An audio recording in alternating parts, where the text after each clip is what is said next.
The city was alive with energy as morning traffic roared through the bustling streets.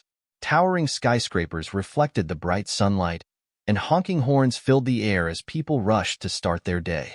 Among the chaos, a modest yellow taxi weaved its way through the sea of vehicles, driven by Michael, a middle-aged man with kind eyes and a calm demeanor. Michael had been a taxi driver for over a decade, known for his patience and professionalism. His car, though old, was spotless, a reflection of his dedication to his work. On the other side of town, Amanda, a wealthy and impeccably dressed businesswoman in her early 30s, was running late for a high-stakes meeting. Clad in a designer suit and clutching a luxury handbag, she stormed out of her glass-walled office and flagged down Michael's taxi. As the car pulled up, she barely glanced at him before sliding into the back seat, her expression a mix of irritation and entitlement.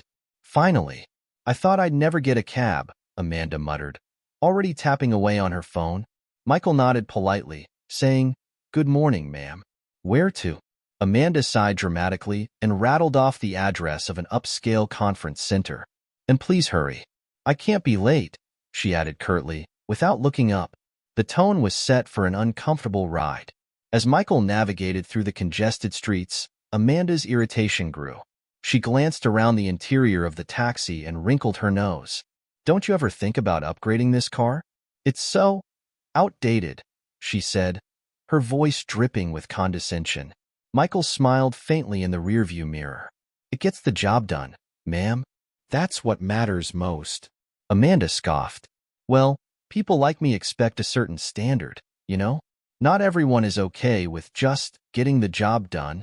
She laughed lightly, as if to emphasize her point. Michael didn't respond, focusing instead on maneuvering through the heavy traffic. The silence didn't last long. Amanda, checking her luxury watch, sighed dramatically. "Why are we stuck in traffic? Couldn't you have taken a faster route? This is ridiculous." Michael remained calm, explaining, "This route is usually the fastest at this time of day, ma'am. I'll do my best to get you there on time." "Your best isn't good enough," Amanda snapped. "People like you just don't understand what it's like to have real responsibilities." Michael's grip on the steering wheel tightened slightly, but his voice stayed steady. "I understand more than you might think, ma'am." Amanda rolled her eyes and leaned back, clearly uninterested in his response. "Let's just say we're from different worlds. Some of us work hard to get where we are. Others, well, they settle for driving taxis." Michael's expression didn't change, but inside, her words stung. Still, he chose not to engage, instead focusing on getting her to her destination safely. When they finally arrived, Amanda hurriedly stepped out of the taxi. She glanced at the meter, pulled out some cash, and handed it to Michael without a word. "No tip?" Michael asked gently. Amanda paused, her tone sharp. "Consider yourself lucky I even paid you.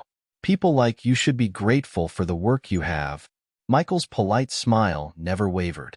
"Have a good day, ma'am," he said softly as she disappeared into the conference center. 2 days later, Amanda was driving her luxury car through the city when traffic brought her to a standstill. Frustrated, she glanced around and noticed a massive billboard towering above the intersection. Her eyes widened as she took in the image. It was Michael, the same taxi driver she had insulted, but dressed in a sharp suit and smiling confidently. The bold caption read, "Michael Carter, founder of the Carter Foundation, supporting families in need." Amanda stared in disbelief.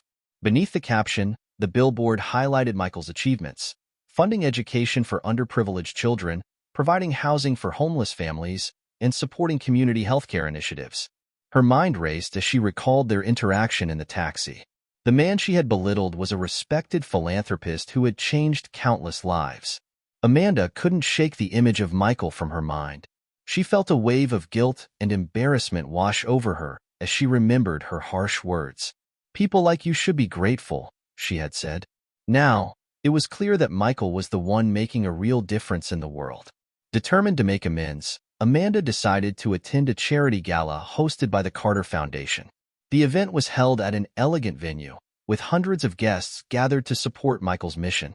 Amanda felt out of place as she entered the grand hall, her nerves amplified by the memory of her behavior.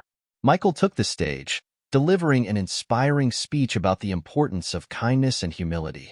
Life has a way of bringing people together, he said, but it's how we treat each other that defines who we are.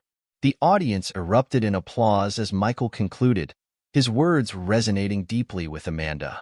After the speech, Amanda approached Michael cautiously. "Mr. Carter," she began, her voice trembling. "I don't know if you remember me, but—" Michael smiled warmly. "Of course I remember you, ma'am. How can I help you?" Tears welled up in Amanda's eyes. "I'm so sorry for how I treated you. I had no idea who you were or the incredible work you do. I was wrong to judge you." Michael's expression softened. "We all make mistakes. What matters is that we learn from them. Thank you for your honesty." Amanda nodded, humbled by his grace. "If there's any way I can support your foundation, please let me know." Michael smiled. "The best way to support us is to treat everyone with kindness, no matter who they are." As Amanda left the gala, she felt a renewed sense of purpose. Michael's words stayed with her. Respect costs nothing but can mean everything. From that day forward, she vowed to treat everyone with dignity, regardless of their appearance or occupation.